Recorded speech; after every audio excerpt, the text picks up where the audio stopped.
For allowing us this space today, and this is our First Amendment right to gather and speak, and what Christopher has been speaking on for many years has been controversial, sometimes met with protests, and I think maybe that's why there are many law enforcement people here today expecting maybe something was going to explode out in front. That didn't happen, so we can be thankful for that. But I've known Christopher a couple of years now. I don't really organize this kind of event. I'm more of a public speaker myself who gets invited to events. I just live in the neighborhood, and what he talks about is something I completely can get behind and support. And it's people like Christopher who are bringing out these subjects that are kind of raw and can bring out a lot of emotions if you don't know all the facts. But I know Christopher quite well, and he sticks to the facts, and he sticks to what's really going on here. And I think that's why we're all here today, because we're trying to figure out what's going on here. So Christopher Bollyn is introducing his new book, and after this we're going to go to the Richmond Brewing Company, and you can pick up a copy there. They don't want us to do any sales here. We might pass around a hat at the end of it, and anything you can do to support him from coming all the way out from Sweden would be grateful. So without any further ado, let's have a hand for Mr. Thank you. Thank you very much. Okay, you can turn the lights down. This is the new book, The War on Terror. Okay. Good evening. It's a pleasure to be here. We were in, can you hear me all right? Yeah. We were in Santa Cruz last night. The venue was pulled. The first venue was pulled at the Grange. The second venue was pulled at the second Grange in Aptos. And so we had free speech on the beach, at the 26th Avenue beach. We had 67 people came. And we had no campfire, but we had an outdoor amphitheater, and it went very well. So this is Solving 9/11 Ends the War. I'm going to be talking about tonight my new book, The War on Terror, The Plot to Rule the Middle East. My background is I was an investigative journalist in Washington, D.C. when it happened. I have a degree from the University of California in Santa Cruz. Specialty was Israel and Palestine. And I'm the author of the Solving 9/11 books, The Deception That Changed the World, and the original articles. I grew up in outside Chicago in Illinois, where I was an Eagle Scout, and I recipient of the God and Country Award. This is presenting evidence at the first Citizens Grand Jury solving the 9/11 crime in Los Angeles in 2004. So my books, the books about solving 9/11, it's a set, 2 books. This is the small book, The Deception That Changed the World. This book is the result of, I spent 5 years writing this book, and it's based on 12 years of research articles that I did in the big book. The Solving 9/11 books, these 2 books, represent a unique contribution to the 9/11 literature in that I look at who is behind 9/11, who's behind the crime of 9/11, and why it was done. This is the big book. This is the mother lode. This book contains my articles about 9/11 between September 2001 and April of 2012. This is the new book. This is the new book. Does that guy want to come in? Oh, he's a policeman. This is the new book, The War on Terror, The Plot to Rule the Middle East. And in this book, I explain that the War on Terror is older than 9/11, and 9/11 was basically a policy coup, in which the crime was blamed on Muslims in order to initiate the War on Terror, which was constructed by the Israeli military intelligence back in 1970s. And behind the War on Terror is a strategic plan that you're not being told about by the government or the media to redraw the map of the Middle East. I'm going to talk about that. I'm going to talk about the strategic plan behind the War on Terror. And so recognizing the origin of the plan, of the plot, is crucial to understanding, to comprehending the deception that has changed our world. And if you don't think it's changed our world, you should just see how the venues get pulled when I come to town. The common origin, 9/11, the 9/11 conspiracy plot, and the War on Terror plot were both conceived by Israeli military intelligence in the 1970s under the leadership of Menachem Begin. He was the prime minister who came to power. He was the head of the Likud. He created the Likud party in 1974, 73. They came to power in 77. And this party that he was the head of is known for terrorism. That's all they've ever used in their modus operandi. So when terrorists come to power, you can expect terrorism to occur. So 9/11 was a false flag terror atrocity meant to create fear and rage. It was shock and awe in the American population in order to get public opinion to support the war on terror, which is, as I will demonstrate in this presentation, a pre-planned Zionist war agenda to be waged under the pretext of fighting terrorism. So, for example, what's going on right now with the United States in Syria? The United States is in Syria attacking ISIS, so they say.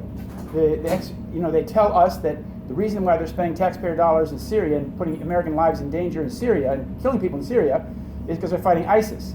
The Syrian government doesn't want the American forces there, and there's no legitimate reason for the U.S. government to be there. So you have to understand, why are they there? Starting the war on terror was the primary reason for the false flag terror attacks of 9/11.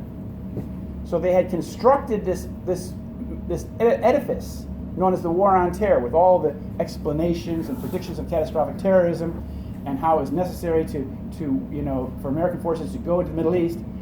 And then the keystone was 9/11. And so the whole war on terror is held up by the 9/11 deception. So 9/11 was a policy coup that brought us the war on terror and a series of costly wars. This is a grisly photo from Iraq. Now, our current president, Trump, is maintaining this deception. He spoke August 21st when he gave his president's speech on Afghanistan. He said, 9/11, the worst terrorist attack in our history, was planned and directed from Afghanistan because that country was ruled by a government that gave comfort and shelter to terrorists.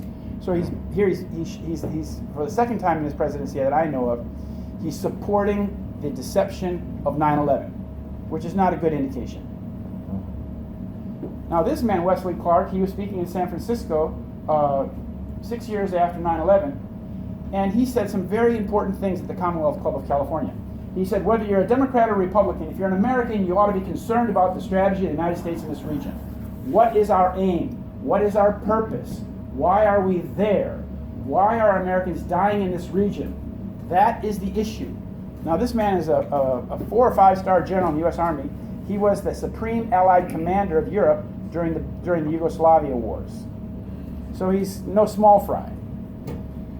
He went on to say, this is very important, to say what happened on 9/11 is that we didn't have a strategy. We didn't have bipartisan agreement. We didn't have American understanding of it. And we had instead a policy coup in this country. A coup. A policy coup. He said some hard-nosed people took over the direction of American policy and they never bothered to inform the rest of us. Now when he says we did not have American understanding of it, he's being very specific there. He's indicating that we had foreign understanding. Some foreign country gave us an understanding of 9/11. He wasn't talking about France, he wasn't talking about Germany, he wasn't talking about Japan, he was talking about Israel. Israel interpreted 9/11 for us. And here are the Defense Policy Board members, Wolfowitz, Doug Zackheim, Douglas Feith. These are three of the highest guys in the Defense Policy Board, the Zionist neocons who made military policy under President Bush. And here's January 2002 at the Pentagon. They're meeting with this Israeli man here. His name is Shaul Mofaz. He's the chief of staff of Israeli military at the time, the highest level person in the military in Israel, the absolute chief of staff. And they're discussing what is the American policy now in the Middle East going to be. This should give you an indication that Israel has a very inside track at the Pentagon. And the Zionist neocons, of course, were loyal to the state of Israel. Another thing that Wesley Clark, General Clark, said in March of 2007, he said, about 10 days after 9/11, I went through the Pentagon and I saw Secretary Rumsfeld and Deputy Secretary Wolfowitz. One of the generals called me and he said, sir, we've made the decision we're going to war with Iraq. We're going to war with Iraq, I said. Why? I don't know, he said. I came back a few weeks later, and by that time we were bombing Afghanistan. I said, we're still going to war with Iraq. He said, sir, it's worse than that. We're going to take out 7 countries in 5 years, starting with Iraq. These American generals at the Pentagon did not understand where was this coming from, because this is not an American agenda. There's no American interest in overthrowing 7 countries in the Middle East and effectively breaking them up. This is the Israeli agenda.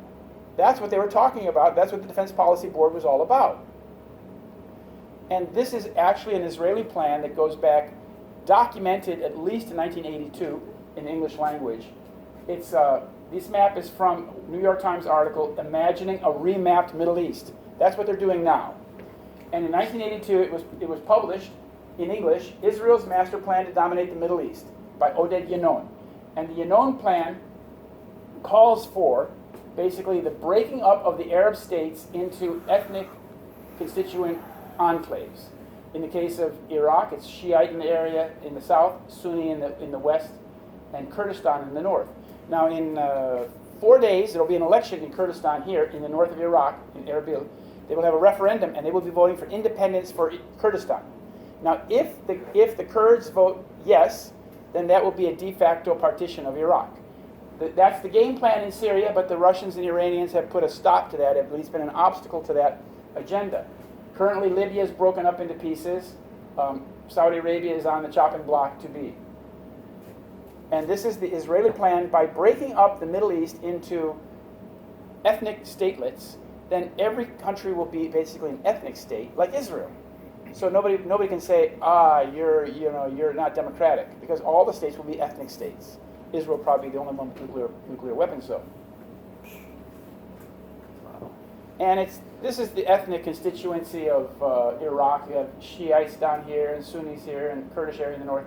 Now, the American forces are primarily located in this Kurdish area. And this is an area where a man named Barzani is the president. He's been the president unelected for the last 4 years. And he's the president of the country. And his father was reported to be a Mossad agent. Many of the Barzanis are Jewish. And in Syria, you have a much more complex ethnic fabric because it's an old, country with a lot of people. But the idea was, and is still, to break up this country. There's the northern part here is the Kurdish area. They've been fighting in Raqqa and Mosul. The Americans have been fighting there. The Israeli military has been supporting the Kurdish fighters up here, the commando forces up here, where they have women and men fighting. The Israelis have been there since the 60s at least, training, providing weapons, teaching them how to fight. And Israel is also the one country in the world that's supporting the independence of Kurdistan in this upcoming referendum. The U.S. State Department and President have said, slow down on this, we don't want this. And I heard a report just yesterday that the Israelis are starting to back off this too. They don't want to be the only country out there supporting it. Because what's happened in the last few years is that the area of Kurdistan has increased tremendously. And they have taken the Kirkuk oil fields here. And what's going on is that the Rothschilds have a company, and they control the oil reserves of this area. And they are taking the oil from here, pumping it up here by pipeline, taking it by pipeline down here to the sea. And because it's illegally stolen oil, it's illegally oil taken from Iraq, it's being taken down to Israel, and then Israel is brokering it on to other countries. But no other country wants to be involved in this because it's illegal to take oil out of Iraq without the permission of Iraq. That is still, at least until next week, this blue area still belongs to Iraq. This still belongs to Syria. Now 9/11 came along, and the media told us that it was a very simple thing, that the planes flew into the buildings and the jet fuel made the towers come down, and it was a very simple explanation we were given. But so the media imposed on us from the very beginning that radical Islamic terrorists were to blame for 9/11. But if that's not the case, as I'll demonstrate in this bit, if that's not the case, and we've been lied to, about 9/11 in order to take us illegally and illogically into an illegal war in the Middle East. And so the only way to liberate ourselves from this whole madness of war, violence, terrorism, hatred, all this security that we have in this country today, and all this stuff you go through at the airport, if we want to get out of that, we have to understand what is the true source of terrorism and address it. On the very day of 9/11, this is USA Today the following day, on the very day of 9/11, the U.S. government under George Bush declared the attacks to be an act of war. That's very important to understand because people say, oh, let's have a reinvestigation of 9/11. They have to understand there has never been an investigation of 9/11 to start with. There's been no criminal investigation because rather than treating it as a crime, it was considered an act of war. And as an act of war, you simply put the military in charge of delivering justice. So that's why we went to war in Afghanistan, to get justice. There was no investigation. There was no forensic investigation. There was no examination of the evidence. There was no trial. 3,000 families lost somebody on 9/11, and not a single case ever went to trial. Now, this is a quote from Larry Johnson, former Deputy Director of Counterterrorism. He said this a week after 9/11, after looking at all this confusion about these guys in Florida, the alleged hijackers. And he said they were extremely well organized. He said these guys were just committed zealots, willing to give it up for the cause, without being key members of the network. They were told what to prepare for, what to train for, but they were not the ones calling the shots. He said, we don't have anything in history to compare with this. The only thing that comes close to it is a Soviet intelligence operation. What he's indicating there is this was an extremely sophisticated operation, very, very highly planned, meticulously planned, and not done by some Arabs from Afghanistan or some guys at Hamburg University. This is the exact same thing I was told by German intelligence, former German intelligence heads when I went to Germany in November of 2001. They said the exact same thing. Now I want to point out just this little bit here. I'm going to show how this was not done by simple Arab terrorists coming from Afghanistan. And the most obvious thing about this, that's documented, easily documented, but not reported in the media, is the presence of molten iron, molten metal, and thermetic reactions in the towers before they fell. This is the Tower 2, east corner. The 81st floor has broken down, and there seems to be a very active thermetic reaction going on here, producing extreme heat, white smoke, that's aluminum oxide, and molten metal. Note the time, 9:52:51, about 7 minutes before the building was to come down. This is 1 minute later, exactly 1 minute later, and you see this cascade of molten iron pouring off the 81st floor. This continued to pour off the building for the next 7 minutes until the building exploded. Now what's important to see here is that this is WABC TV. This is the ABC affiliate in New York City. This is not coming from some third party or some amateur. This is from WABC TV. It was shown on TV live, but was never talked about again because this is not explained. This presence of this molten metal, extremely hot molten iron, cannot be explained by the official version. It contradicts the official version. If the American people were told about this molten metal in a New York Times article the following day, people would say, well, where'd that come from? It doesn't make sense because there's no way that jet fuel or an airliner can create molten iron pouring off the building.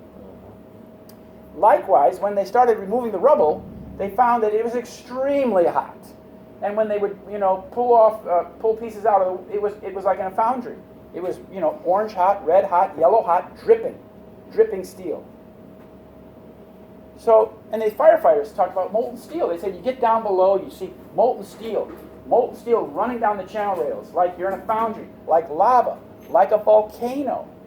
So that cannot be explained by the official version, so the mainstream media ignores it completely. For 16 years now, they've ignored it. And in 2002, I spoke with one of the contractors who removed the rubble, and he told me that they had found literally molten steel at the base of all 3 towers.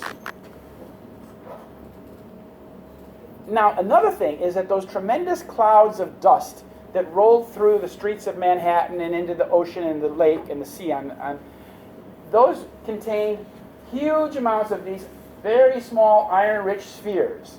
They're iron and aluminum primarily. They're extremely small. They're like 1 millimeter in size and smaller. This is a micrograph taken under a microscope, so they're very, very small. And you see here you get a whole bunch of little tennis balls. These are molten iron aluminum that's hardened, that's been created. These balls were created during the demolition of the World Trade Center, hardened in the air, and filled up the streets of Manhattan. So those clouds that rolled through Manhattan those big clouds people were running from, you saw one earlier, they were called pyroclastic. They're pyroclastic because they're similar. So you know some cars got very, very badly burned. You know, William Rodriguez, who got hit by the dust cloud outside Building 7, Building 1, he said his leg got burned when the dust hit him. So it's very hot. But these tiny balls were created during the demolition process. As I said, burning jet fuel cannot produce molten iron, but superthermite does. Superthermite is a thermetic reaction that creates exactly that. Extreme heat, explosion, a little bit of white smoke, and those little tiny balls. And here we have, from the survey of the dust done by the U.S. Geological Survey, we have a similar ball of molybdenum.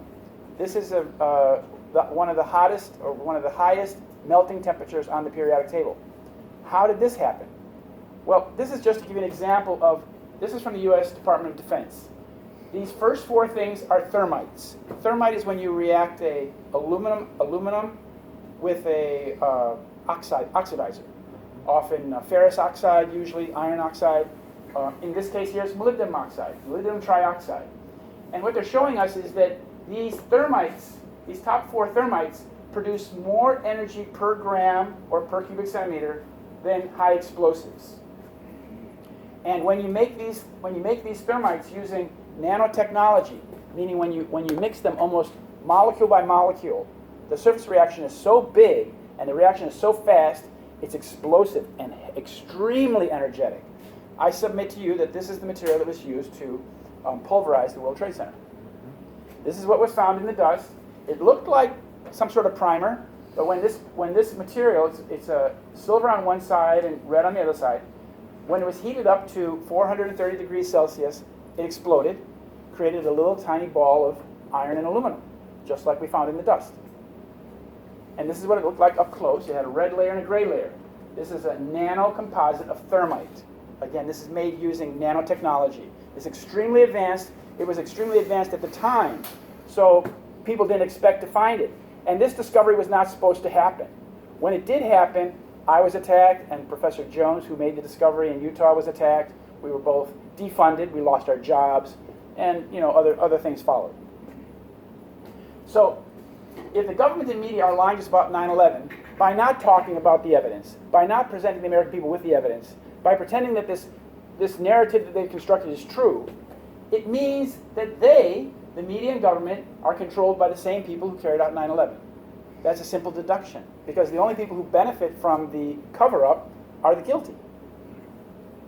So who controls the media? Well, in the case of Rupert Murdoch, he was created in Australia by the Rothschild Bank, and they funded him. Then he came to this country in the early 80s and started buying up media properties just all across the country. By 2003, he owned 160 English-speaking newspapers in this country. 160. And every single editor of every single paper that Murdoch owned, they agreed with him on the need to wage war in Iraq in 2003. But we now know from the Chilcot inquiry in Britain that the British government has found that the war in Iraq was a war crime. It was a war crime. An act of aggression means that George Bush and Tony Blair are responsible for a war crime, a war of aggression. Now, why do people like the Rothschilds, who have a great deal of capital, why do they invest in media moguls like Mr. Murdoch? To control public opinion. So the problem is in this country today is that most of the media in this country, something like 95%, is owned by 6 corporations. So we don't have that plurality, that variety of views. We're not getting left, right, center. We're getting one point of view from TV, from the newspapers, from the radio. A little bit of talk in the alternative media, and a little bit of discussion on Fox News, but generally we're getting pro-war, pro-war, pro-war, which is why in this country today we are in the longest war in American history and the most expensive war in U.S. history, and there's no resistance to it. Now, I grew up in the Vietnam time, in the Vietnam era. War was raging in Vietnam from the time I was in first grade till I finished high school. And there was a lot of resistance of popular culture, popular music. People were against the war. We saw pictures of the war. We saw what it was like in Vietnam. In this war, we don't even hear about it. They don't even report what they're doing in Mosul or Raqqa or any place like that. So it's out of sight, out of mind. Now here are some of the war profiteers, the same people that control the media. Mr. Jacob Rothschild and Murdoch happen to be invested in the oil in the occupied Golan Heights, which is Syria. Now, one of the reasons why the Israelis want to break up Syria is because if and when they fragment Syria into pieces, then there will be no return address for the Golan Heights, because Syria will cease to exist. It won't be that one part of Syria can claim the Golan Heights. The Israelis have annexed that territory already. So that will make it so that it'll be theirs without any challenge to their ownership, to their occupation. Because these two guys are investing in the Golan Heights. And this is their Israeli partner, Efi Eitam. And he's extremely rabid. He's been quoted as having said about the Arabs, "We will have to kill them all." So he's, from this radical, far right-wing government in Israel. And one thing you have to understand is that the government today in Israel is further to the right than anything in Europe in the past 100 years. It's really out there. It's extremely right-wing. But in this country, it's never criticized. They don't talk about it. This is Bibi Netanyahu. He is the chief of the political party known as Likud since 1993. This is what he said on September 12th. He said, "We must build a coalition against terror when our power is unmatched today, because tomorrow it could be matched. It's time to take on militant Islamic regimes with a great deal of strength. We should crush the terrorist infrastructure that threatens the entire free world." So if you look at the current war on terror that's being waged in the Middle East right now, it's called Operation Inherent Resolve. There have been scores of operations. This is the current one. This is fighting ISIS in Raqqa and Mosul and across Syria and Iraq. There are 67 countries involved in this Operation Inherent Resolve. The United States is leading it. Israel's flag is not one of them. But as I pointed out, Israel is the country that has been training and arming the Kurdish guys who are leading this operation. So the Israelis are in a position to call the shots without actually being seen as being in the fight. Now, George Bush, a couple days after 9/11, the 16th of September, said something very odd. He came back from Camp David and he said, "This crusade, this war on terrorism, is going to take a while." Now, that's a very odd thing. Why did they always say it would take a long time? Why were they talking about this war taking decades? The United States was supposedly attacked by a small group of terrorists who had some support in Afghanistan and lived in Afghanistan. But why should it take decades to defeat a ragtag army, a militia, in Afghanistan? Why should it take longer than maybe a month? Why did they talk about decades? Because they knew that there was a bigger plan behind the war on terror to redraw the map of the Middle East, as I pointed out in the Yangon plan. Then he said a couple days later, after 9/11 on September 20th, he declared war on terror, saying basically that every nation in every region has a decision to make. You're either with us or you're with the terrorists. Now, this is just to give you a basic idea of how much the war on terror has cost. Since 2001, we're spending $8.5 million per hour for a total of $1.7 trillion. Add Homeland Security on top of that, $725 billion. So we have already spent $2.5 trillion for this war on terror. But what is the war on terror? What we're spending is an incredible amount of money. We're spending $400 million per victim of terrorism. Per victim of terrorism, U.S. victim of terrorism, per year. And you compare that with these leading causes of death in the United States, cancer, influenza, heart disease, and this stack would be 1,000 times higher. You can see that this is not any sensible spending of money. This is criminal fraud. They're plundering the country in the so-called war on terror. It's a fraud. As this photograph from San Francisco shows, these people understand that the war on terror is a fraud. 911truth.org. And where did the war on terror come from? When did Americans start to learn to treat people like this? Well, the war on terror, I'm going to give you a little explanation about the evolution of the war on terror stratagem. A stratagem is a device to trick a country or somebody, and in this case, we've been tricked. The United States has been tricked into waging wars in the Middle East on behalf of a foreign country. The war on terror is an Israeli stratagem, a plot pushed by Netanyahu since 1979. to trick the United States into waging war against Israel's enemies. In 1978, 1979, in 76 78, Netanyahu worked for a Rothschild company in Boston, sometimes named after his brother Jonathan. It was just on paper art institute, not a big building or anything. And then in 1979, they had their first conference when they rolled out this doctrine of the war on terror. And George Herbert Walker Bush spoke at the third day in the final session in support of this idea of waging war to fight terrorism. And Mr. Netanyahu, who is the current Prime Minister of Israel, came out with books, book after book after book, talking about how we could fight terrorism, fighting terrorism, and terrorism. How the West can win. How the West can win what? Here's the man who engineered the conference in Jerusalem. His name is Menachem Begin, and he was the founder of the Likud. And in 1974, when the Likud party was created by Mr. Begin, he was asked by a British journalist, how does it feel in the light of all that's going on to be the father of terrorism in the Middle East? And Begin said, in the Middle East, he said, in all the world, putting on himself the mantle of being the father of terrorism in all the world. And as I said, the political party that Mr. Begin started has been headed by Mr. Netanyahu since 1993. And to give you a little history of Mr. Begin, he blew up the King David Hotel in 1946. This was the worst act of terrorism in the Middle East up until that point, until this day actually. 93 people were killed. This was British headquarters. This is British military headquarters during the Mandate period. And this is Menachem Begin speaking on the podium. And you see that he's got the emblem of the Irgun is here, in which they show this outline of what they call Eretz Israel, the greater Israel, which is much larger than the current state of Israel. That's their goal. That's what they consider to be their land. He's the father of the Likud, came from Russia in 1913, came to Palestine in 1942, became the leader of the Irgun, which was a terrorist branch, a terrorist militia in Palestine. He bombed the King David Hotel in 1946, committed the Deir Yassin massacre outside Jerusalem in 1948, in which all the people in the village, in one Palestinian village, were basically massacred. Their houses were blown up with them inside, and the bodies were stuffed into the cisterns, into the wells.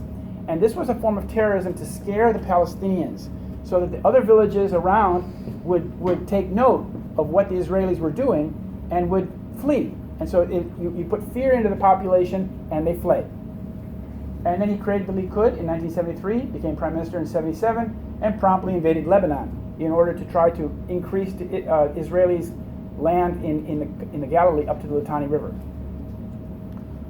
Because this is what they aspire to. This is the area that they went up to, the Litani River in Lebanon. But you see, this is the size of what they want: Jordan, part of Saudi Arabia, part of Egypt, part of Lebanon. And Begin in 1944 had become the head of the Irgun, the terrorist group that was founded by Vladimir Jabotinsky. Now that's important to understand, because Jabotinsky's secretary, when Jabotinsky died in 1940, was Mr. Netanyahu's father. And Mr. Netanyahu then became the head of the NZO, the New Zionist Organization, which was Jabotinsky's extremist movement. And Jabotinsky is, for example, the guy who wrote in 1922 an essay called The Iron Wall, in which he said that Israel, or the Jews in Palestine, would have to build an iron wall separating the Palestinians from the Jews. And lo and behold, after 9/11, it was built. And when the partition of Palestine was done by the United Nations, Mr. Begin rejected it outright. He said the day after the partition plan passed in the UN, he said the partition of Palestine is illegal. Jerusalem was and will forever be our capital, and Eretz Israel, this area in blue, will be restored to the people of Israel, all of it and forever. Now, why I'm pointing this out is because this is the ideology of the Likud party to this day. To this day. Here it was when he became prime minister in 1977. Here are some of his colleagues, the high-level troika. Begin is there in the middle, and then this is Yitzhak Shamir, a real thug. He was the head of the Stern gang in the 40s. And this is Ariel Sharon, a well-known genocidaire. He ran the Unit 101 that committed atrocities in Jordan and in Palestine. Genocidal. Now here's Yitzhak Shamir, and Yitzhak Shamir, as I said, was the head of the Lehi, or the Stern gang. He was responsible for the murder of this man, Count Folke Bernadotte from Sweden, who was sent to Palestine to try and make that partition plan work, because a war broke out immediately. And he was killed Bonnie and Clyde style. And what's important about that is that to understand that a member of that gang that killed Folke Bernadotte was this man's father. This is Rahm Emanuel. He was the chief of staff for Barack Obama.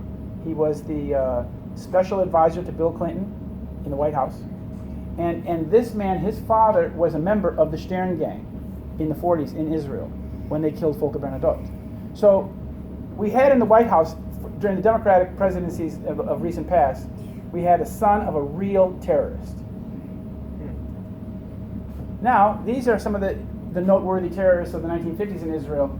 This is Shimon Peres, this is Pinhas Lavon, and Moshe Dayan with the eye patch. And this photograph was taken in August of 1954, 1 month after they were busted. They were found responsible for false flag terror attacks, bombings in Egypt, in which libraries, American libraries and British libraries and cultural institutions, were bombed with nitroglycerin bombs. And what happened is the Egyptian police caught one of the guys with the bomb. It went off in his pocket or it leaked or something. And they found that it was Egyptian Jewish sleeper cells that had been activated by these men. And it was meant to be blamed on the Muslim Brotherhood, so that the United States would have a wedge driven between it and Egypt. And after this was discovered, the prime minister of the country and foreign minister, his name was Moshe Sherrett, he wrote in his journal, he said that Peres shares the same ideology. He wants to frighten the West into supporting Israel's aims. Now you remember that Shimon Peres was until recently, he's passed away now, but he was recently the president of Israel. And when 9/11 happened, he was the foreign minister of the country. So he's been at the very top of the Israeli government for the last 20, 30 years. Now, this is a David Deese painting or illustration about the countries that have been affected by the war on terror most profoundly in the last 16 years. Afghanistan, Iraq, Libya, and Syria. Now, this is no surprise to the U.S. military. These are quotes from the U.S. Joint Chiefs of Staff from March 31st, 1948, in their 13th paper on the growing Israeli, the nation state of Israel. They said, Zionist strategy will seek to involve the United States in a continuously widening and deepening series of operations intended to secure maximum Jewish objectives. Now, mind you, the state of Israel had not been created yet. This is a few months before that happened.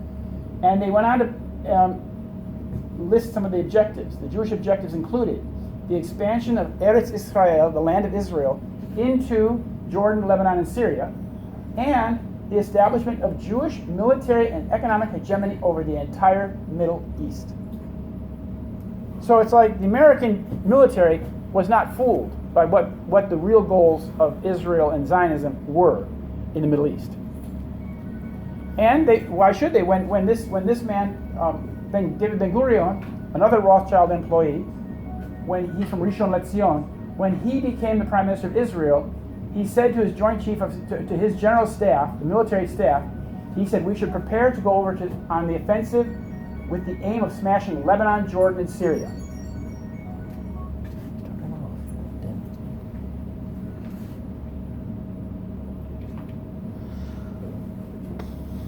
Now, some people will say that Israel would not do such a thing like that against the United States of America. I simply point out this suppressed bit of U.S. history, the Israeli attack on the USS Liberty in 1967. I think it was June 8th, 1967, during the Six-Day War. Toward the end of that war, the Israeli military attacked this defenseless American ship. It's a spy ship. Had NSA guys down below decks, listening with headphones on to all the communications. This ship was in international waters off the coast of Egypt, and it was attacked viciously for hours, and by Israeli fighter planes, and a torpedo went in there and killed 34 Americans in one fell swoop. I think 174 were injured. Now, what's peculiar about this incident is that this was one of the most egregious attacks on an American naval vessel ever, but it has been suppressed in this country. The veterans, the guys who were on this ship, who try to get memorials, who try to explain what happened, talk about what happened, find themselves being stifled, under charges of anti-Semitism. So what we're finding, what you see in this country today, in the decreasing freedom that we have in this country, is that it is considered a greater sin to point out an Israeli sin. Now here's Hillary Clinton in 2012 when she was Secretary of State. One of her emails came out thanks to, I think, those WikiLeaks guys, and she wrote that the best way to help Israel is to use force in Syria to overthrow the government of Syria. Now this email proves that Obama and Hillary were trying to overthrow the Syrian government because it is in the best interest of Israel, not for the United States. Now, such an admission should be treated as, I would say, an act of treason. So, on 9/11, 22 years after it was born in Jerusalem in 1979, the Israeli stratagem known as the War on Terror became operational. Operational, remember that word. The purpose of 9/11 was to start the Zionist war agenda in the Middle East, waged by the U.S. military, led by the U.S. military, under the pretext of fighting terrorism. Now I'm going to point out some of the most obvious and important Israeli connections to the 9/11 plot. This is a movie that was made by an Israeli agent named Arnon Milchan in 1978. Arnon Milchan, he made JFK and Pretty Woman and Brazil. And this is his first film, and you can see that it featured a Boeing aircraft crashing into a building that looked like the Pan Am building in New York. 1978. Here's the same year that he made that movie. Here he is talking with Ezra Weizmann in Israel. This is the defense chief of Israel at the time. So you can see that he's very close to the man who ran Israeli military, and he's making movies about planes going into high-rise buildings. Now, the question is whether this is coincidence or this is prescience. Did he have prior knowledge of something that was planned for the future? I think that's the case. Here's one of the, putting the image into film. Here he is, more recently sitting between two of his friends, the late Shimon Peres and Bibi Netanyahu. Bibi Netanyahu worked for this man when they were smuggling nuclear triggers from California to Israel. Milchan had a company called Milco, and Netanyahu worked for this company, and they smuggled 850 nuclear triggers. These are devices used to detonate nuclear bombs. They smuggled these to Israel.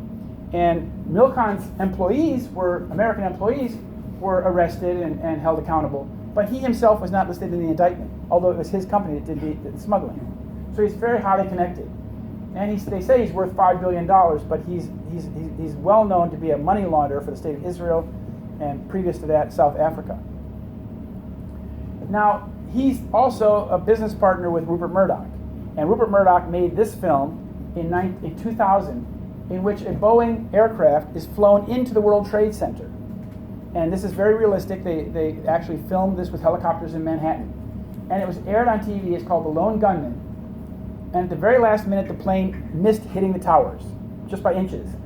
But this aired on TV in March of 2001 and was viewed by 13 million viewers.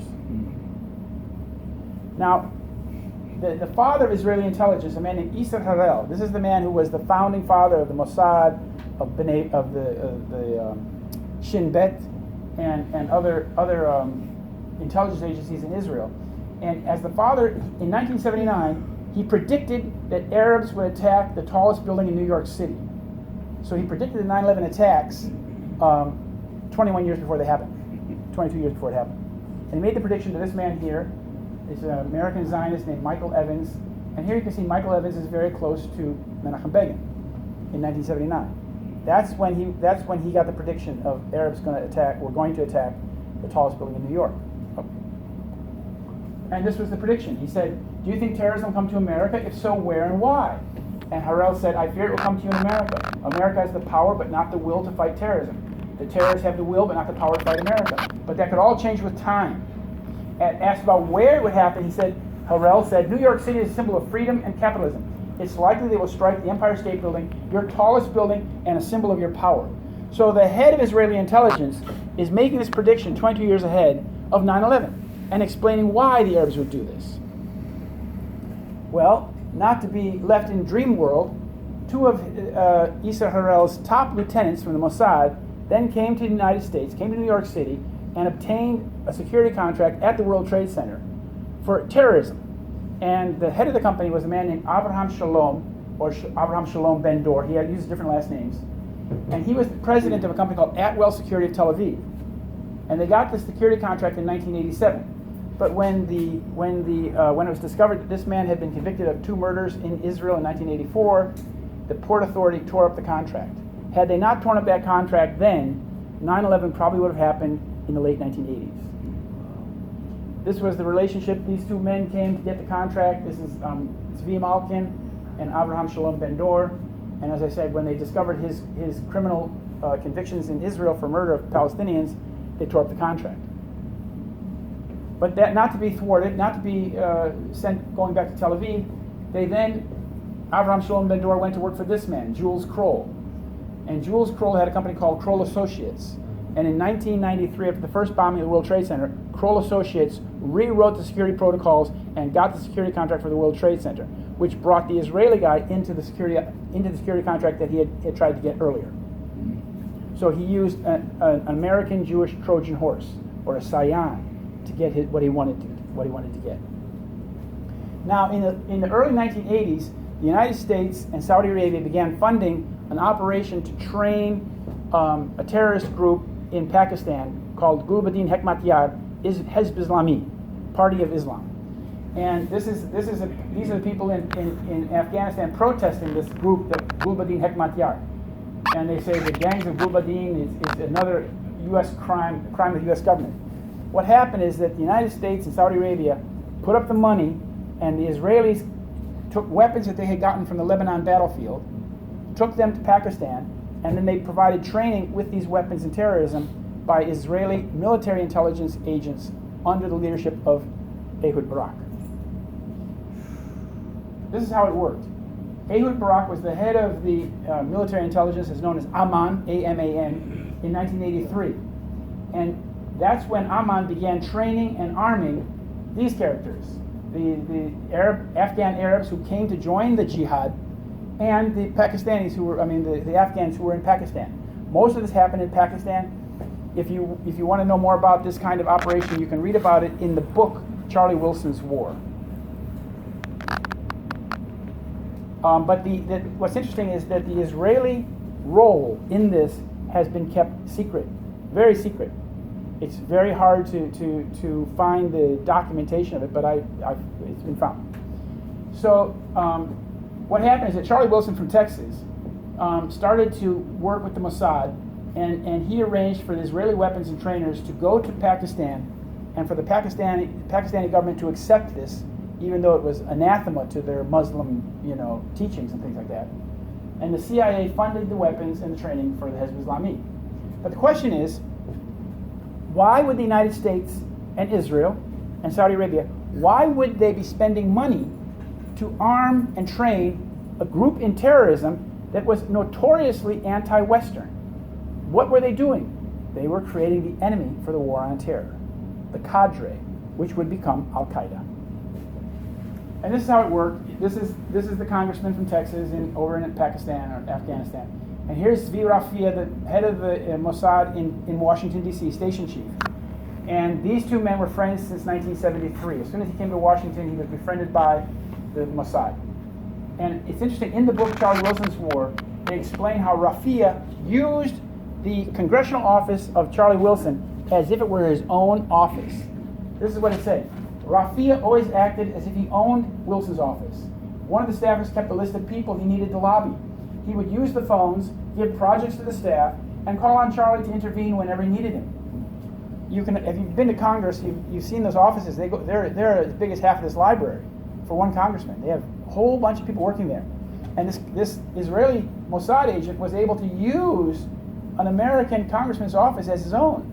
Highly, highly irregular. Now, this is the man, his name is Ali Muhammad. He's a Hebrew-speaking double agent. That's what they call him, but he speaks Hebrew. And where did he learn Hebrew if he's Egyptian? I don't know, but he was the first trainer for Osama bin Laden.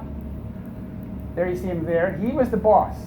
And he was the trainer for Osama bin Laden at the time when Israeli military intelligence was training these people.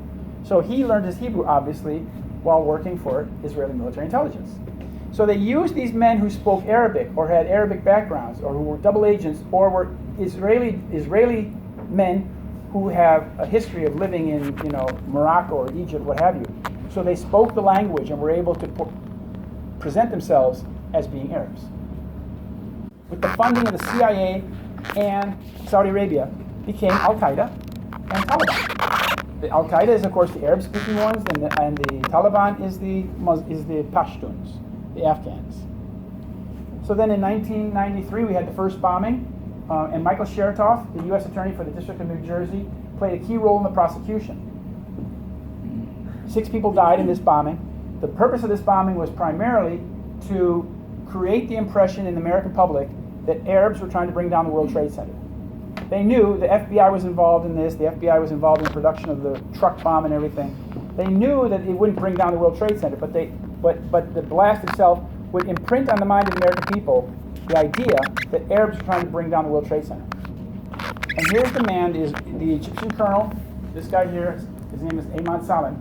He was paid $1 million to basically recruit these people and entrap them, like this blind cleric, leading the blind, lead these people into positions where they could be indicted and then testified. His testimony was paid $1 million for against these characters who were then sent to jail forever.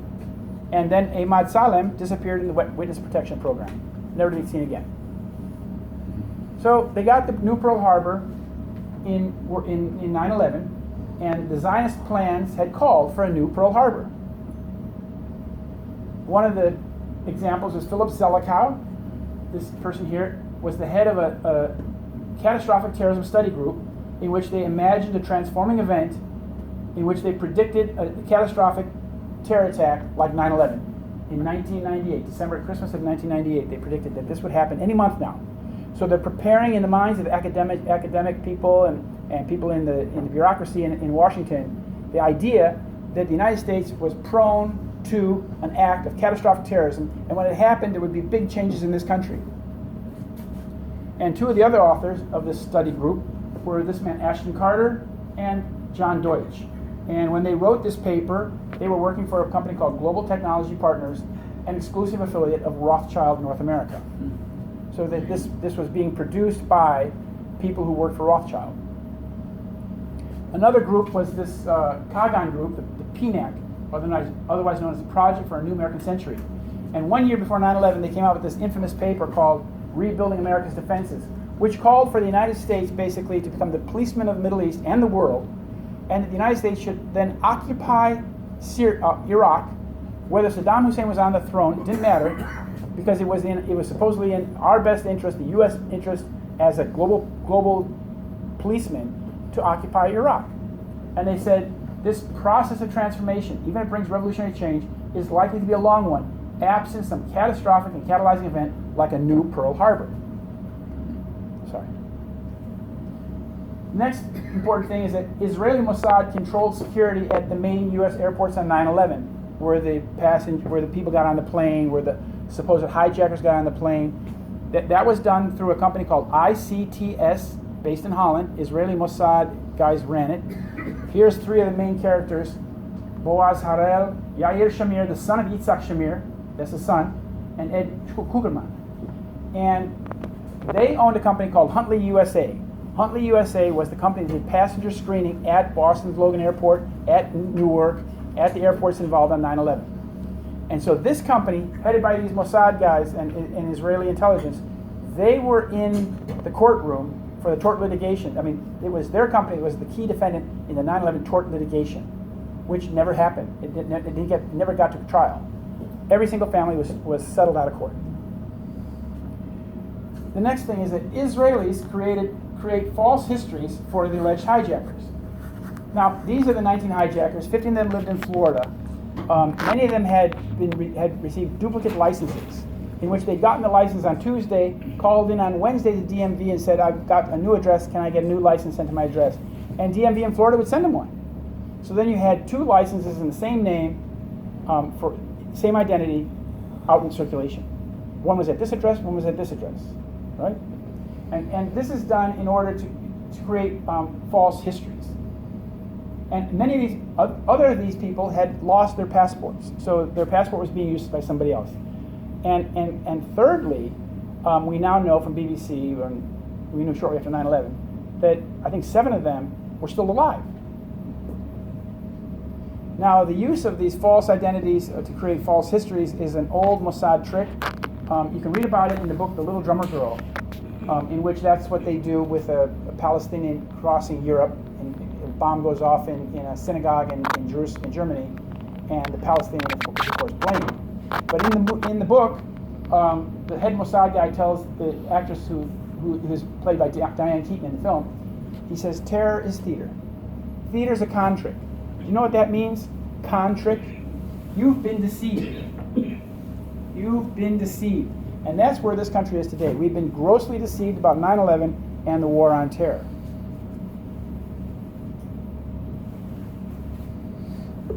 On July 24th, 2001, a Zionist agent received the contract, the lease for the World Trade Center.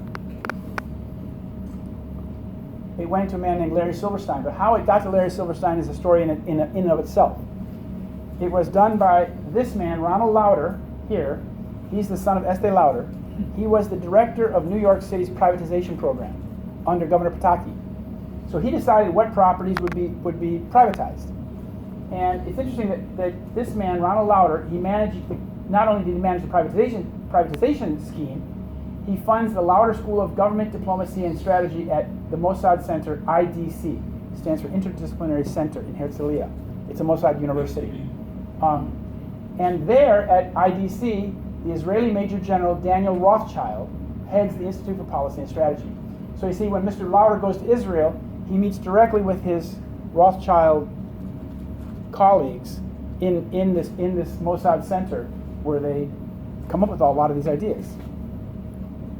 Then the World Trade Center was the head of the Port Authority was this man, Lou Eisenberg, and he oversaw the negotiations that brought the World Trade Center to this man, the former strip club owner in New York named Larry Silverstein.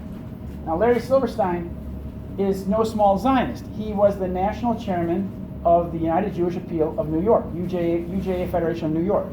So he was the head of the largest fundraising operation for the Zionist state in the United States, UJA Federation in New York.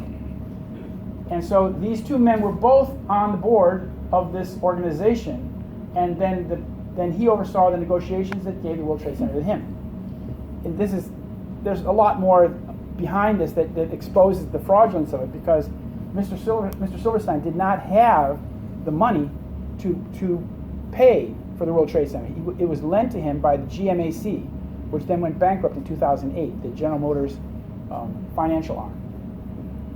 He put down very little money, something like $10 million of his own cash. Now, another thing is that Netanyahu and Silverstein are very, very close.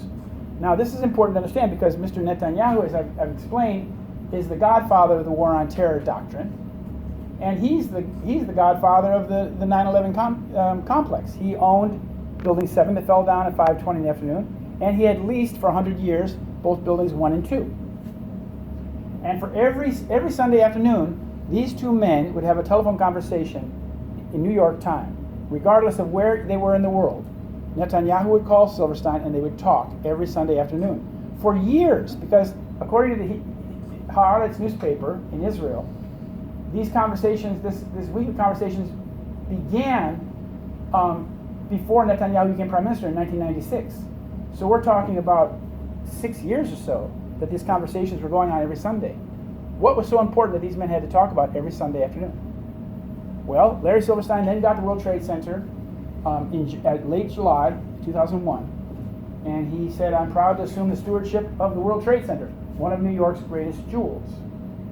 And this was what was left of the greatest jewels of New York City 5 weeks later. Now, when 9/11 happened, the Israeli defense chief, Ehud Barak, the man who had overseen the training of Al-Qaeda, the cadre that became Al-Qaeda in Pakistan, he went on BBC World Television. He was ready there to talk about what 9/11 meant. This is when the Israelis gave the interpretation that General Wesley Clark talked about. the understanding of what 9/11 was. He said, "The world will never be the same from today on," he said. "We know that this is done by Osama bin Laden." Then he went to say, "Well, even if it wasn't done by Osama bin Laden, we have to start a war on terror," he said. He said, "It's time to launch an operational," that key word again, operational concrete war against terror. This is Ehud Barak. He just happened to be in line, collapsed at the point that he got in the studio. Wow. They had not even collapsed. We just had 2 plane impacts. And what's the relationship between Mr. Ehud Barak and Netanyahu? Well, Ehud Barak was, again, very highly trained soldier in Israel. He was the head of the covert commando force that serves directly under military intelligence in Israel, known as Sayeret Matkal. And one of his main soldiers was Bibi Netanyahu. So here they talk like they want to hide so people can't see what they're saying, but they're exchanging secrets here. So Sayeret Matkal. And there were Sayeret Matkal people on the planes that day. For example, Daniel Levin. He was on Flight 11. He had gone through this elite commando force. He was a member of this elite commando force, although he was born in Colorado. He went to Israel and joined this Sayeret Matkal.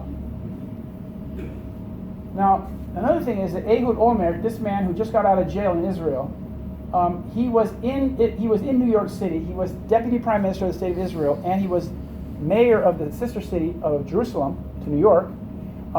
He was in New York City on September 11th, 10th and 11th.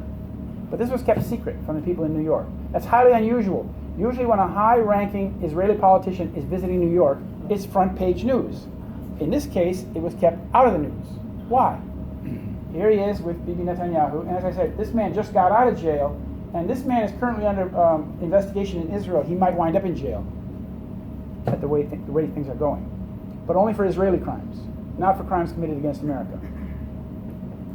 And then after 10 days or so, a fortnight, Ehud Olmert came back to the United States and acted like, the brother mayor of Jerusalem, going to help Giuliani and help you guys to deal with this terrible tragedy that occurred. But his visit was kept secret, the visit that he made on the 10th and 11th. And of course, we now know that, as Wayne Madsen wrote, that one LL 747 was allowed to leave on the afternoon of 9/11 from New York City and was given clearance by the Department of Defense. Now we have these 5 dancing Israelis. This was one of the first stories I wrote about because this was in New Jersey it happened. I was in New York City that morning, and in New Jersey, these men were arrested,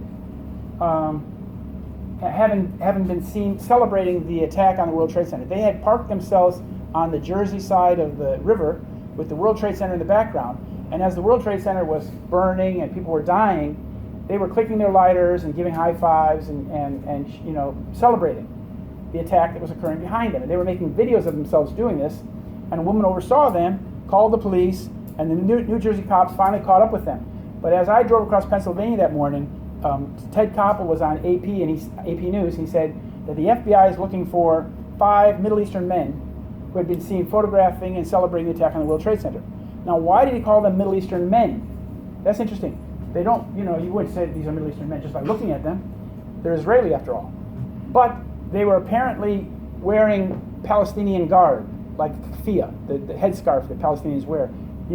That gave the woman the impression, because I understand that in their car they were found with box cutters, and the van tested positive for explosives, and they had they had numerous passports with them and money stuck in their pockets or in their socks. But they also had Arab garb in the trunk, in the back of the car. And what turned out is that these men who were Israelis then went back to Israel, and these 3 appeared on TV with the Yair Lapid show, and they admitted that they had been documenting the event in order. Their purpose was to document the event, they said. But they didn't ask who sent them there. But these 2 did not appear. These 2 only remained in the audience because these 2 were known Mossad agents to U.S. law enforcement. They're the Kurtzberg brothers. And they were kept in the United States for about 2 months and then sent back to Israel on visa violations. The company they worked for was called Urban Moving Systems in Weehawken, New Jersey. And the Forward newspaper of New York reported a few months later that the company they worked for was a fake moving company and was a Mossad front company. meant to look like a moving company, but there was another purpose there. And if you read what these people say that worked at the Americans who worked at this, they said that these people were celebrating, that the office was jubilant when the attacks happened. And these Americans were crying, saying, what's going on here? Because this company was tied into the destruction. And here he was, this is Oded Elmer, he said, our purpose was to document the event. And another thing is that the Jerusalem Post reported on the day after 9/11 that thousands of Israelis, there were 4,000 Israelis who were believed to have been in the area of the World Trade Center on 9/11, and the Pentagon. And of these 4,000 people who were believed to have been in the area of the World Trade Center of the Pentagon, 3 died. And we now know, of course, also that there was an instant messaging system, an Israeli system called Odigo, which sent out a warning hours before the attack, warning people of a catastrophe to befall the World Trade Center. And the president, the vice president of the company, his name is the vice president of the company, he said that the warning was precise to the minute, meaning 8:45 in the morning. 8:45. Alex Diamandis, that was the vice president who said that.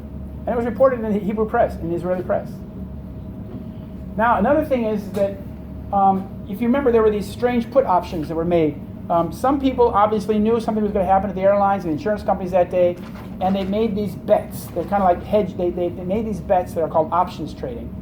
And they bet that the stock price would fall for the airlines and for the insurance companies on 9/11. And we know from the 9/11 Commission report that one institutional investor with no conceivable ties to Al-Qaeda purchased 95% of the United Airlines put options on September 6th, and American Airlines. Well, that company was Alex Brown, which was headed until 1998 by the executive director of the CIA, Buzzy Krongard. Krongard is not as, that's an adopted name they got when they came to America. He's a Jewish guy. And his name was something like Krinsky. I forgot what his name was. This is his non-Jewish wife and one of his friends. But he was the head of the company. He had been the head until 1998 of the company that bought all those options. Now, as the 9/11 Commission report says, there's no conceivable ties to Al-Qaeda with this company, so don't worry about it. It's just a fluke that this company made all these trades and made money. Well, if you look at Buzzy Krongard here, Alvin B. Krongard, and his wife Cheryl Krongard, they have direct ties to Rothschild Asset Management and a bunch of other people. But this is, again, this connection. You find throughout the 9/11 saga that the people who are involved in it are just like these guys, 1 step or 2 steps removed from the Rothschilds. And you have to understand that the Rothschild family is a very powerful family in the world. They have immense amount of money, and they are the family that founded the state of Israel. When the British wrote the Balfour Declaration back in 1917, promising British support for a Jewish homeland in Palestine, the letter was written to Lord Rothschild. And then we have an Israeli who managed the 9/11 investigation, which was, in fact, as I said, not an investigation. There was no investigation. It was not treated as a crime. So rather than have an investigation, they simply destroyed the evidence. And the man who was responsible for the non-investigation was the son of the Mossad, this man here, Michael Chertoff. He was Assistant Attorney General in charge of the Criminal Division of the Department of Justice. He'd been appointed by Bush in July of that year. And so John Ashcroft gave the dossier, gave the portfolio for 9/11 to him because he would be the person who should be investigating the crime. Who investigates the crime for the DOJ? FBI. The FBI had a brand new director named Mueller. This is the same Mueller who's now investigating Trump. He didn't investigate anything on 9/11, and now he's chasing rabbits investigating Trump. But these men should be held accountable. This man, and Mueller, they should be held legally responsible for their failure to investigate 9/11. Even though the government called it an act of war, it was still a crime of mass murder in New York City. 3,000 people were killed in broad daylight. You can't just excuse that and say that we're going to go to war and erase it all. But that's what they've done. That's how the deception's been foisted upon us. And then after he did his work as Attorney General, he was made head of Homeland Security. And in that position as head of Homeland Security, he maintained his control over the evidence of 9/11 for another few years. And then the Zionists managed the destruction of the evidence.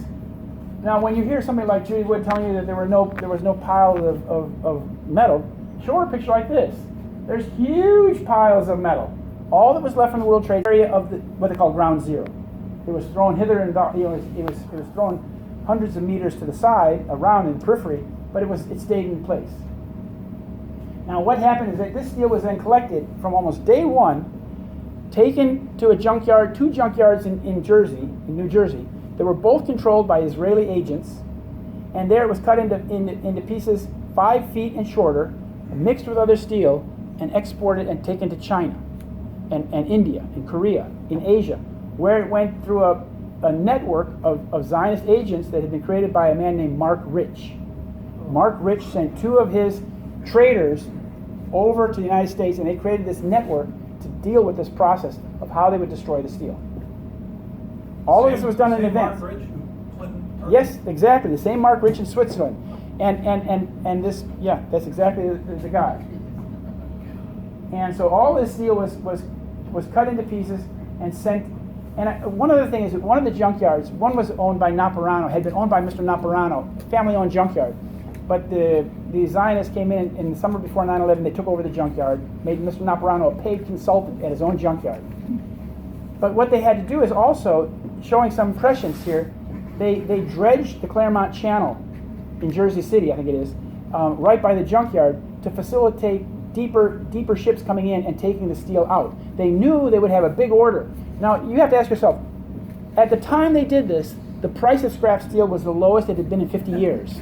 So if you're a businessman, you would keep the steel in the United States, send it to Ohio or Pennsylvania. You wouldn't spend $25 a ton to ship it to China. Why were they doing that? Because the purpose of this was to destroy the evidence, not to make money.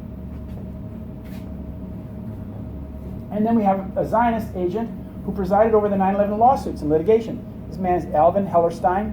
He's an Orthodox Jewish judge in Manhattan, and he oversaw the litigation which every single family of 9/11 was settled out of court.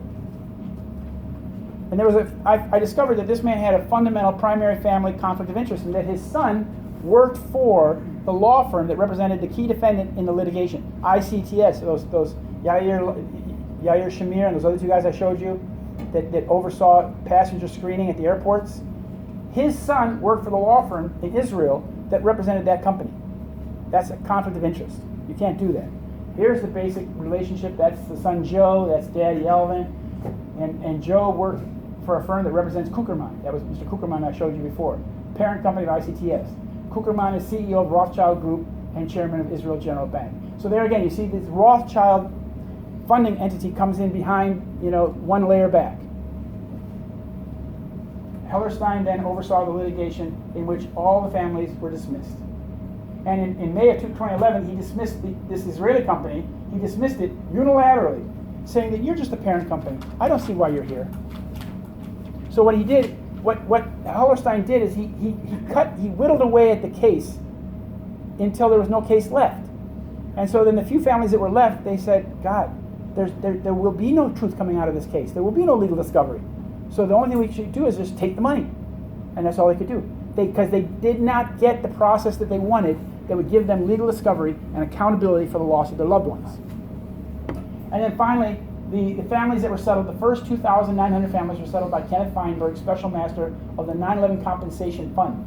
He oversaw the doling out of the money for the first 2,900 families who wanted to take the money and didn't want to go to court.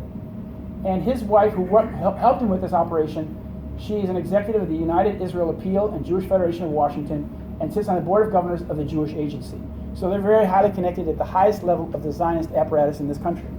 And then Sheila Birnbaum, she's a lawyer for Skadden Arps. She took care of the remaining 96 families who one by one were settled out of court. And she works for Skadden Arps, a law firm with very close ties to the State of Israel. And finally, we have Judge McCasey. He worked with Hellerstein. This man, though, oversaw the insurance case in which Larry Silverstein received double indemnity for the loss of 2 towers, not one, claiming it was 2 attacks. And he got $4.55 billion for that.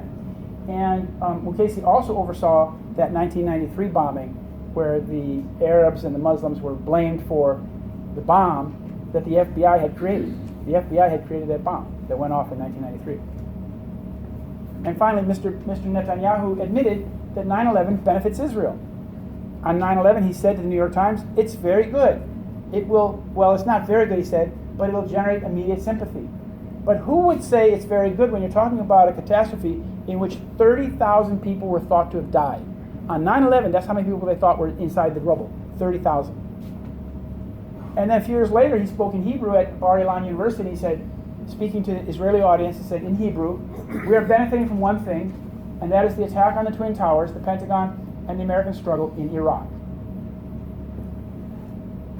And then finally, the Israelis have controlled, the Zionists and the Israelis have controlled the 9/11 myth. For example, they built this thing. They built this memorial in New York City. Philip Zelikow, he was the man who wrote the 9/11 Commission report, in which the myth was promoted, that Arabs had done this.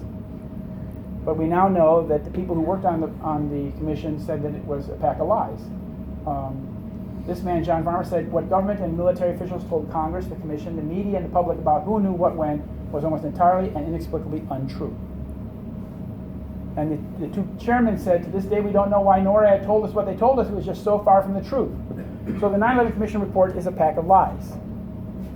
And here's the man who built the World Trade Center Memorial.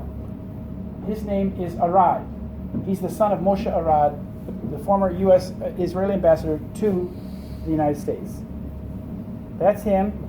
And he designed, I guess he was chosen, his design was chosen. And so the 9/11 World Trade Center Memorial was designed by Michael Arad, son of Moshe Arad, former Israeli ambassador to the United States. And here they are, Mr. Bloomberg, Mayor Bloomberg, and Netanyahu looking at the names of the three Israelis that were carved on that granite there at ground zero. Now, the interpretation of 9/11 from the mainstream media, like the New York Times, has been lacking. This was an editorial, the lead editorial from 3 years after 9/11, and you can see from the first sentence that they don't care about 9/11 truth. The New York Times wrote, "In the 3 years since 9/11, we've begun to understand that it's possible to know what happened without knowing what happened."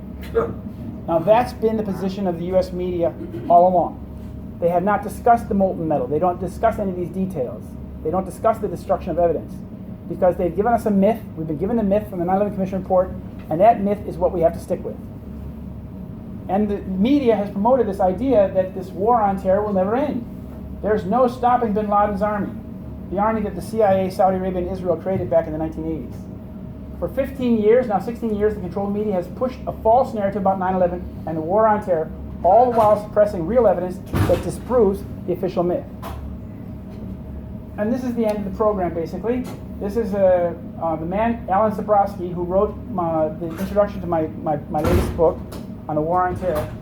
He wrote in 2009 in this article called Treason, Betrayal, and Deceit, 9/11 Beyond. He wrote that the evidential trail for 9/11 and the wars in Afghanistan and Iraq runs from PNAC, AIPAC, the Israeli lobby, and their cohorts, through the mostly Jewish neocons in the Bush administration, the Defense Policy Board I showed you, and back to the Israeli government. None of the denials and political machinations can alter that essential reality. So with that, I want to say thank you very much. And now if you have some questions, we can turn on the lights and open up the discussion. What happened and we don't know what happened? Yes? What was the date of that? September 11th, 2004. The lights go up? There we go. Yes, sir. On an earlier visit to San Francisco, you gave an anecdote of your own experience that it gave you great credibility, even in addition to this great scholarship. You mentioned as a young person going with a friend into the home of the family and seeing the family in deep distress over the something. The same thing happened to me. It happened to numerous friends of mine. 2 friends of mine went to high school with Yanni, who were in the same classroom. They despise Zionism. These are Jewish people who love being Jews, who are proud of their heritage. Right. They're deeply devoted, and their country has been destroyed by these They're not Right. even Jews. Right. But the other question, is there any way to explain that? The other one is, what happened to Rabin? No one ever Right. talks about Rabin. Right. It's a very good question. It's a very good question. You're asking a question about how Israel has evolved. And for the first 30 years, it was a labor-run country. It had violence and wars, but it was under labor. But something I call social Darwinism have come to the fore, exactly in this country as well. In this country, the most ruthless and aggressive aspects of our country are dominating. We think we're still living in some democratic country with all our rights and things like that, but it's not the case. Why is it that we're at war? We've been at war for the last 16 years. Our grandchildren's money is being spent on these wars, and there's no resistance to it. And what's happened in Israel has happened in this country as well. And in Israel, though, it's a little bit more clear because you're dealing with a smaller entity, smaller group of people, and you have this Likud coalition, as I showed you. These terrorists from the 1940s took over power. And I was living in Israel when that happened, actually. And my Israeli girlfriend, who was a labor kibbutznik, she was in tears. And she said, "This is the end of Israel. This is the day the terrorists took over." That's what happened. In the back, question. Thank you. Question. Okay. Yeah, I noticed in some of the research I've been doing that the two places in Logan crossed paths. So one was right Yes. directly under the other at the Yes. same place at the same time. Yes. At 9:36 Yes. in the morning, and underneath them, possibly, or where they were seated already landed, was an airport called Stewart. That's Air Force correct. Base. Do you think that those planes got rid of the passengers that you said it was 156 passengers, not a Okay. big number on Right, all of them right. together, and then replace those with those jetliners that were made maybe by Doug Zackheim? Yeah, well, I think that's very likely. If we go along with the Operation Northwoods scenario, in which a civilian plane's identity is taken over, false identity is taken over by a drone aircraft, it probably would have happened at Stewart, a former base and a private airport at the time. Where is Stewart? Stewart is New York, upstate New York, and exactly as you said, the planes converged over Stewart at the same time, and so that may have been the point when the drones took over the flight path. And because the satellite could only see that they were vertical straight up and down. Right. The second part of that is that Zackheim was appointed by the military to construct a 757 jetliner to completely empty it out and turn it into a giant gas station. Right. For getting fighter planes Tanker. over to the Middle East. A tanker. Yeah, oh, I see. A tanker. A tanker. Well, that's the thing is I write about in the second chapter of the Solving 9/11 book, The Deception Changed the World. It's called The Planes, just called The Planes. And I get into that Israel for years has been converting Boeing 767 aircraft from tankers into, passenger planes or commercial planes. And they were doing that operation in Florida. They had a company down in Florida that was doing that, and that company then, after 9/11, left Florida and went to Rome, New York. Rome, New York is exactly where NEADS is, Northeast Air Defense System. And the NEADS operation, they were the guys who were looking at the green screens who were completely confused on 9/11 because they couldn't tell what was real and what was not, because there were lots of false inputs on their screen due to these games that were being played that day, Vigilant Guardian and things like that. And then the only other one we have to find out about is the one that crashed in Pennsylvania. And Right. Passengers were not found in the crash. Right. Did that plane land in takeoff from Cleveland? It may have, because we have that report from Cincinnati on 9/11 that Flight 93 did land at Cleveland Airport. And that was backed up, that was supported in the article by the mayor of Cleveland and the president of United Airlines. So what fell out of the sky wasn't even probably. No, it was probably shot out of the sky, because from what the people said on the golf course, they heard the screeching thing. The screeching thing went screaming across the golf course and then impacted something over there. Yeah. And the hole in the ground in the Shanksville mine was most likely created by a low-flying A-10 Warthog that was seen flying around the area, and a lady saw it go right over the trees, and then there was an explosion, but the plane probably just fired an air-to-ground missile into the mine, making this neat 20-foot hole in which there was no body parts found or parts of an airplane. Question? Any more questions? In the back? Question here, sir. Yeah, there's a documentary movie called 9/11 in the Academic Community. Mm-hmm. You've heard of that probably, right? I have now. It's done by Adnan Zubiri, and it interviews a lot of people in the professors, you know. Right. And Michael Trusello of I think Mount Royal University, he said that 25% of the footnotes in the Zelikow written 9/11 Commission report come directly from torture. In other words, the testimony is from torture. Right. And yet we're basing all of our foreign and domestic policy on this report that's based on torture. Right. And then when the 2014 Senate report on torture came out, we got a 500-page summary. That's all we got. There's 6,700 pages in this. Right. And there's a group called the Bill of Rights Defense Committee, that's trying to get people interested to have that released, because one of the parting shots of Obama was to make that top secret, classified again, for another 12 years. Mm-hmm. So can you incorporate that into your presentations in some way sometime? I think it would be good. Mm-hmm. Because people don't think of the 9/11 Commission report as based on torture. Right, thank you. He said that 25% of the footnotes in the 9/11 Commission report come from torture. Michael Trusello says that. Yeah, Michael Trusello. And what we also know is that Philip Zelikow, who was the executive director of the 9/11 Commission itself, he was appointed. First they tried to appoint Kissinger, but then Kissinger didn't take the job. It went to him. His specialty was in college. His PhD was in the creation and maintenance of the public myth. Mm-hmm. And he had actually written a complete outline of the 9/11 Commission report with chapter headings, titles, and subtitles, and sub-subtitles. And so then they cherry-picked information to add flesh to the skeleton that he had created. And this was done before any of the commission began working. So it was basically Zelikow's work that we're getting. Mm-hmm. Mm-hmm. Any more questions? Question back there, sir. Since basically I agree with everything you presented here, and I have for years, we're basically under attack from a very serious hostile power, Yes. which pretends to be an ally. Yes. It's an extremely serious situation, Yes. not only for the U.S. but for the whole world, Yes. for our European allies and for the rest of the world. My question for you is, since as soon as we attempt to bring this up, we're immediately accused of anti-Semitism, which is not true. Yes. I have many dozens of Jewish friends who are aware of this and agree with everything you've presented here, and they're Yeah. very concerned about it, but they're just Sure. they're just as terrified to talk about it as Sure. non-Jews. Sure. So my question for you is there, and for anyone here to think about, is there some different language or terminology we could come up with so that it's easier to talk about this, with making it clear that we're not talking about all Jews or even all Israelis? Right. because the Of vast course majority has not. nothing to do with this. Right.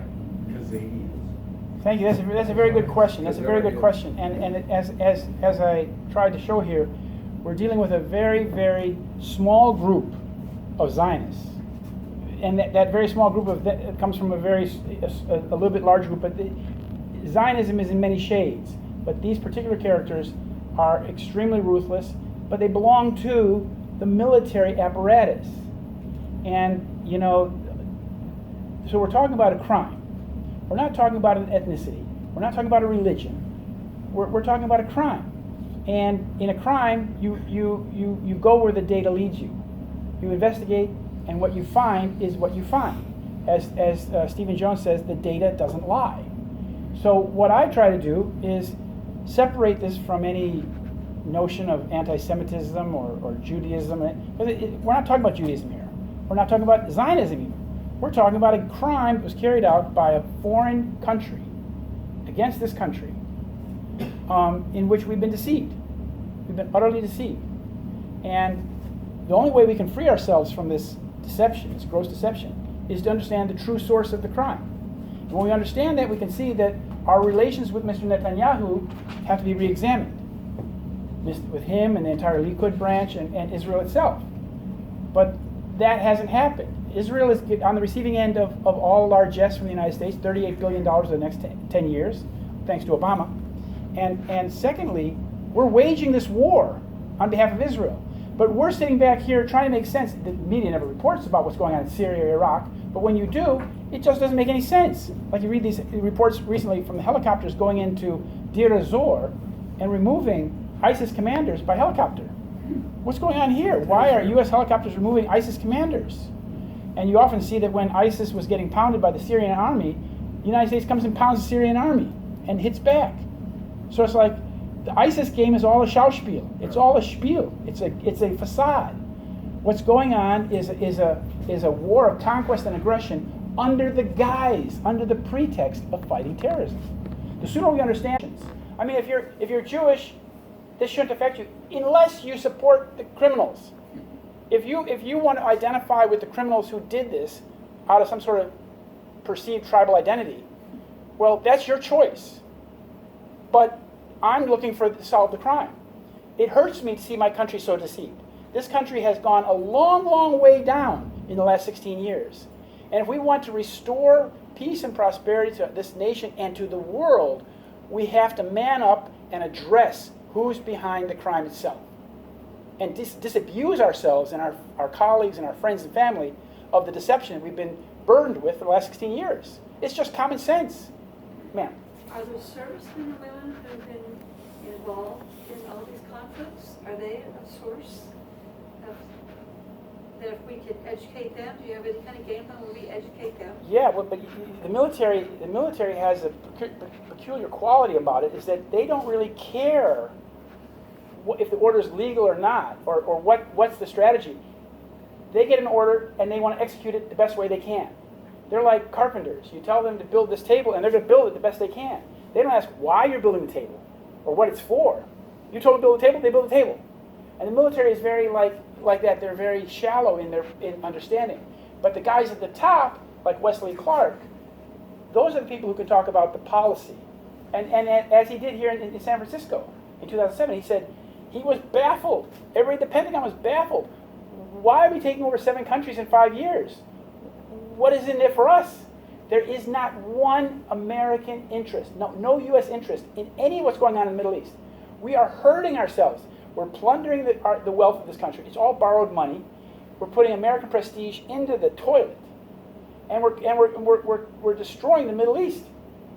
How does this benefit? If we turn the Middle East into this swamp of struggling ethnicities, how does that benefit anybody? It becomes increasingly less stable.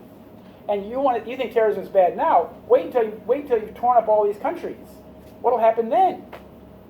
So it's like, but the American military, unfortunately, has been greatly deceived. But I sent the book, when I first published the book, 2012, I sent it to the War College and the Monterey Institute and all those guys, because they need to know this. They need to know this. This is our country. Question, Bud. Chris, I also agree with a lot of, pretty much factually, the descriptions you provided. And there's 2 slices that are sort of left out for me. All the non-Jewish complicity people must be identified as well, in my opinion.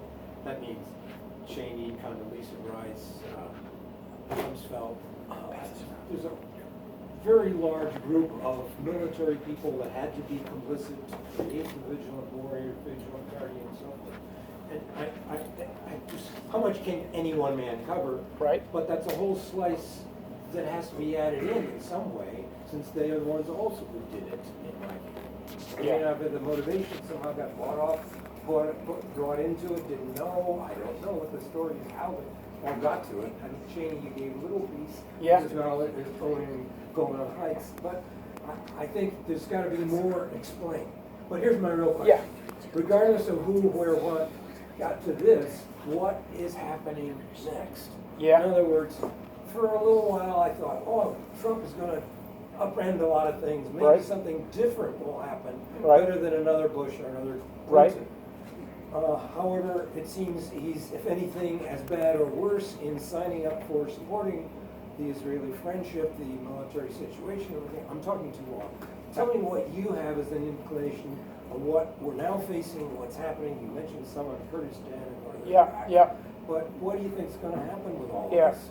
Well, I'm not optimistic about Trump because of his actions, and with what's coming up in Kurdistan, he does some things right, like he stopped CIA funding for the opposition in Syria.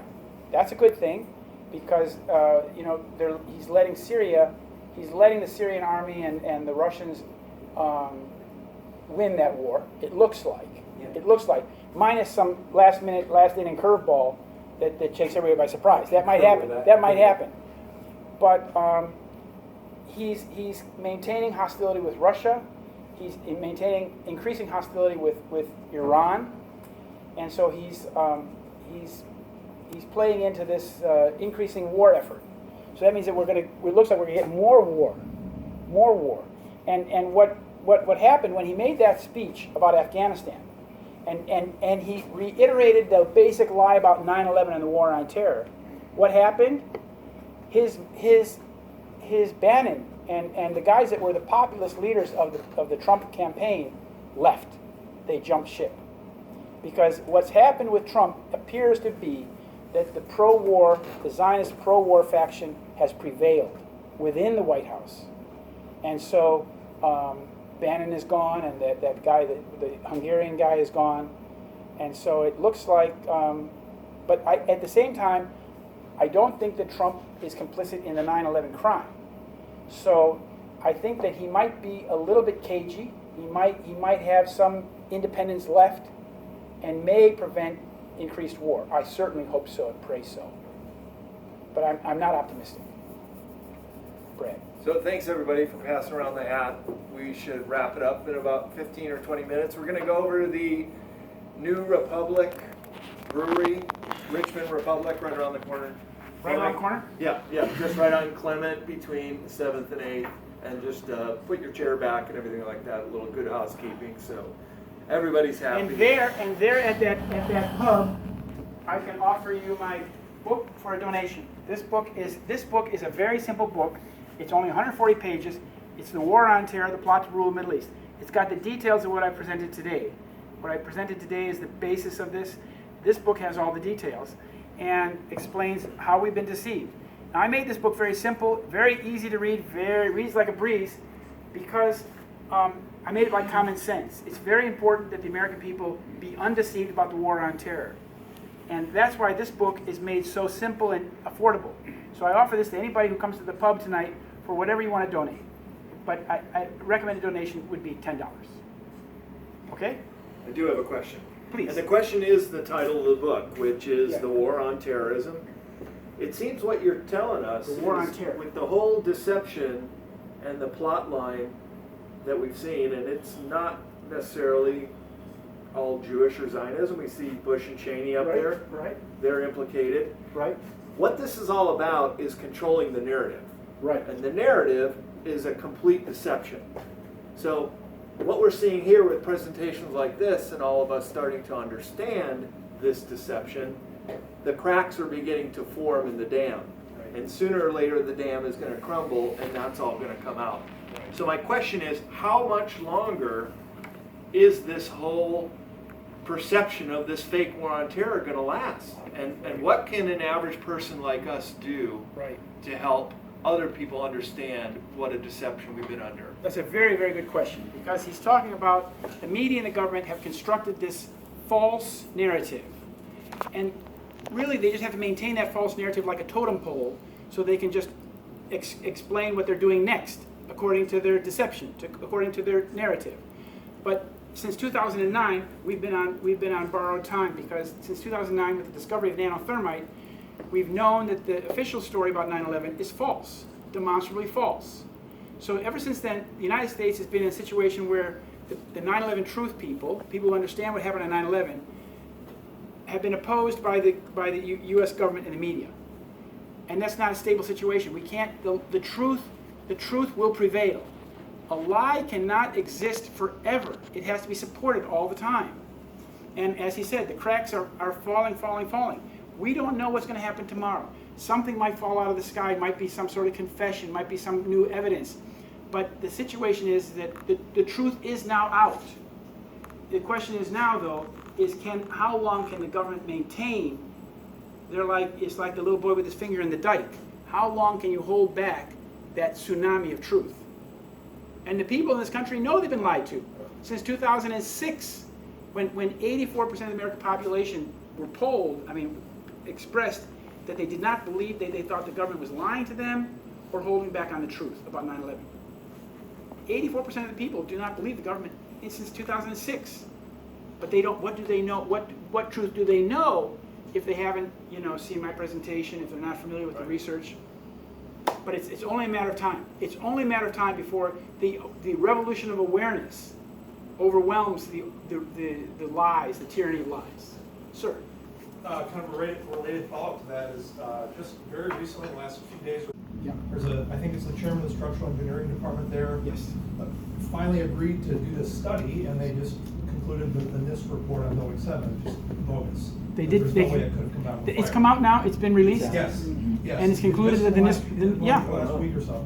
So the reason I bring it up is that that's sort of another confirmation, and I think that if we got, I saw your presentation at the Nation of Islam with Richard Gage and Kevin Barrett. Yeah.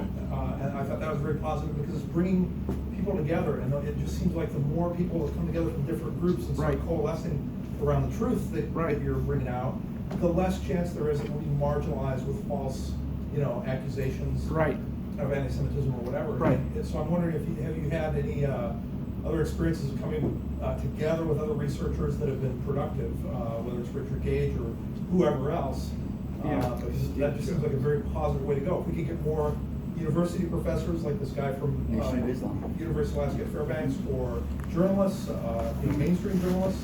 There's the guy, the BBC former Middle East correspondent for the BBC, Alan Hart. Okay. He's come out. He came out years ago and said, obviously, Israel was behind 9/11 or a key player. So I'm just thinking. Well, that I if work we get more of these sort of efforts, people coming together. There's this legal action being taken by Richard Gage is involved in this too, as well as Danny Sheehan, the whistleblower's attorney, and Professor Mark Crispin Miller at New York University are putting together this some sort of legal action.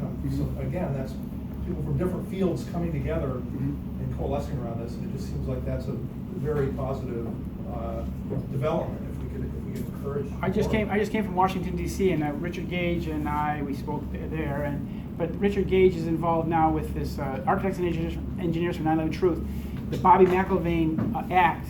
Bobby McIlvaine was the young boy who was a trader at Merrill Lynch who walked into the World Trade Center North Tower lobby and was blown up. He was hit by an explosion, took off his face and his chest, and took off an arm and a leg. And his father, Bob McIlvaine, has an act. They're promoting an act in Congress to call for an investigation of 9/11. And just last week, they took this packet of materials to every member of Congress, because we have to try to work with the system we have. And, that's all we can do. Any more questions, or we should probably wrap it up? Right? One question. Yeah, I do. I'm just looking for an overall narrative of why this is going on. Yeah. Aside from oil and stuff. Pragmatics. Yeah.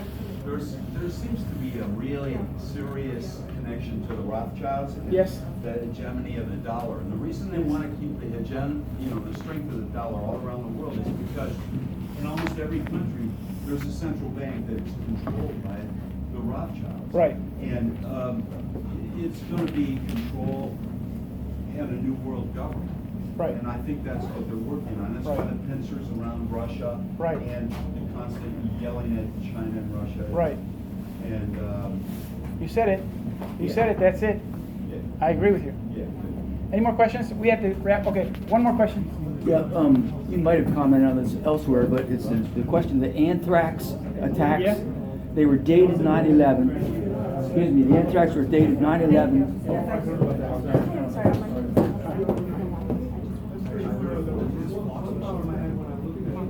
If they want to donate to you, Okay. we can just. Yeah, we're gonna go to a bar. We already did all that.